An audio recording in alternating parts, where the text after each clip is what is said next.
Hello everyone, আজকে আমি একটা প্রশ্নপত্র নিয়ে তোমাদের সঙ্গে আলোচনা করব। তারপরে হচ্ছে অ্যানিমিয়া হলো লৌহের অভাবজনিত রোগ। ভিটামিন সি এর অভাবে যে রোগটি হয় সেটি হলো স্কারবি। একটি সংশ্লেষিত খাদ্য হলো জ্যাম। মূত্রের মাধ্যমে প্রত্যহ যে পরিমাণ জল দেহ থেকে বেরিয়ে যায় সেটা হচ্ছে 1.5 থেকে 2 লিটার।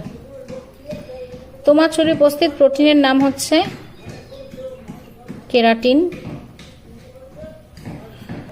একটি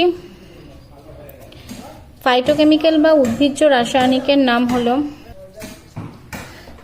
পাকা আম, পাকা পেঁপে, পাকা আম, পাকা পেঁপে।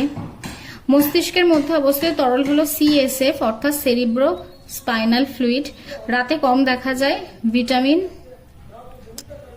এর অভাবে।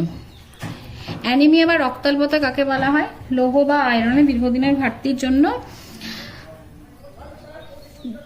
যে রোগ অবস্থার সৃষ্টি হয়, অর্থাৎ নখ চামচের মতো আকৃতি হয়ে যায়, নখ ফেটে যায়, শরীর অল্পতেই দুর্বল হয়ে পড়ে, ক্লান্তি বা ফ্যাকাশে ভাব দেখতে পাওয়া যায়, সেটাই হচ্ছে অ্যানিমিয়া বা রক্তাল্পতা, যেটা লৌহের অভাবে হয়, লৌহ বা আয়রন।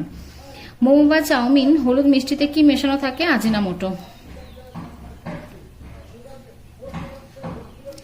কোয়াশিয়কর রোগটি কি? প্রোটিন এবং শক্তির অভাবে শিশুদের যে রোগটি হয় সেটাই হচ্ছে কোয়াশিয়কর। প্রোটিন ও শক্তি অভাবে। আর বড়দের যেটা হয় সেটা হচ্ছে ম্যারাসমাস। ফ্যাটের দ্রবণীয় ভিটামিনগুলো হলো A, D, E, K। খাদ্যের প্রধান উপাদানগুলি নাম লেখো। খাদ্যের প্রধান উপাদানগুলি হলো শর্করা বা কার্বোহাইড্রেট, প্রোটিন, লিপিড, ভিটামিন, জল, খনিজ মৌল, খাদ্যতন্তু এবং উদ্ভিদ রাসায়নিক বা ফাইটোকেমিক্যাল।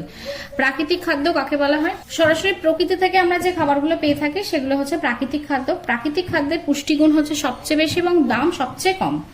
প্রাকৃতিক খাদ্য হচ্ছে যেগুলো আমরা প্রকৃতি থেকে পাওয়া যায়, যেমন হচ্ছে বিভিন্ন প্রকার শাক, ফল, সেগুলোকে আমরা প্রাকৃতিক খাবার বলে থাকি। আর শসাতে কত পরিমাণ জল আছে? প্রায় 96% জল আছে।